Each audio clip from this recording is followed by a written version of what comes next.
Ukraine के राष्ट्रपति Zelensky को अपनी मौत का डर सता रहा है। यूक्रेन को अपने वजूद का खतरा मंडराता हुआ लग रहा है, लेकिन अमेरिका और नेटो देश भी यूक्रेन को तबाही से बचा नहीं पा रहे हैं। ऐसे में यूक्रेन को भारत की याद आई है। यूक्रेन ने प्रधानमंत्री मोदी से अपील की है कि वो रूस के राष्ट्रपति पुतिन से बात कर युद्ध रोकने के लिए कहें।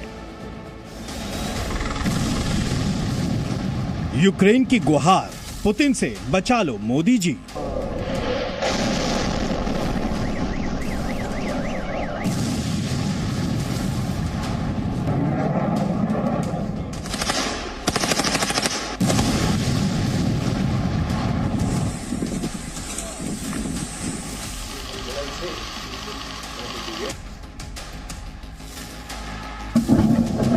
रूस और यूक्रेन के बीच युद्ध के 11 दिन हो गए हैं। यूक्रेन का अब शायद ही कोई शहर बचा हो जो रूस के हमले का निशाना ना बना हो। शहर शहर तबाही और बर्बादी के निशान दूर दूर तक देखे जा सकते हैं। यहां तक कि यूक्रेन के राष्ट्रपति वोलोदिमीर जेलेंस्की को भी डर सता रहा है कि आज की रात उनकी आखिरी रात ना हो। यूक्रेन के राष्ट्रपति जेलेंस्की ने अमेरिकी सीनेटर्स से कहा है कि उन्हें लगता है कि अब वो ज्यादा वक्त तक जिंदा नहीं रहेंगे। बम बारूद के धमाके कब यूक्रेन के राष्ट्रपति जेलेंस्की को अपनी चपेट में ले लेंगे, ये बात यूक्रेन को अच्छे से समझ में आने लगी है। इसलिए यूक्रेन ने पुतिन के कहर से बचाने के लिए भारत के प्रधानमंत्री नरेंद्र मोदी से गुहार लगाई है। रूस के ताबड़तोड़ हमले में यूक्रेन की आत्मा तक कांपी है।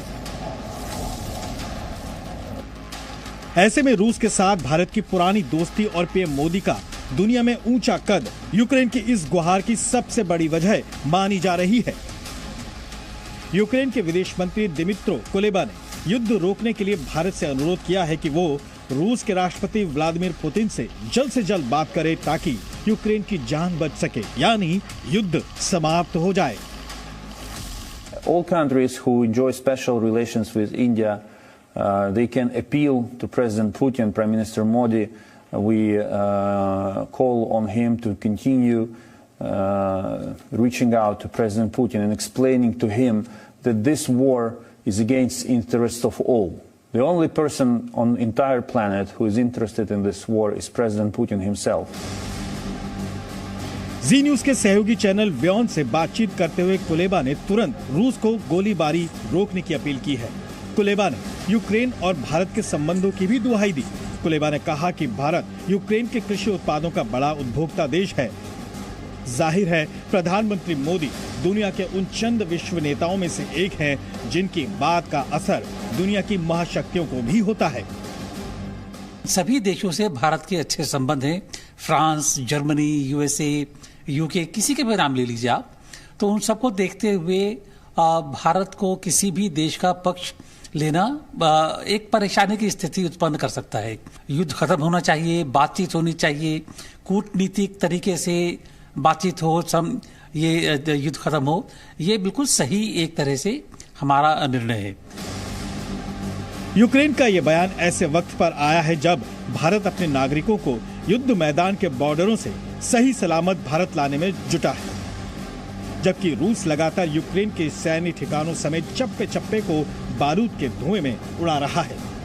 रूस के राष्ट्रपति पुतिन यूक्रेन से इतने गुस्से में है कि अगर यूक्रेन ने खुद से पीछे कदम नहीं हटाए तो उसका वजूद ही खत्म हो जाएगा। А там из-за океана еще и помогут это сделать.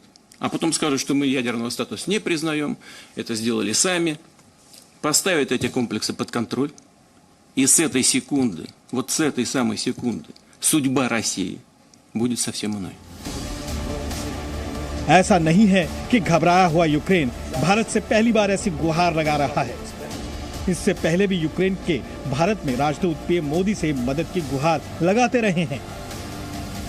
I don't know how many world leaders Putin may listen to, but the status of Modi ji makes me hopeful that in case of his strong voice, Putin at least should think over. प्रधानमंत्री मोदी खुद भी दुनिया को ये संदेश देते रहे हैं कि किसी भी मसले का हल युद्ध से नहीं, बातचीत से होना चाहिए।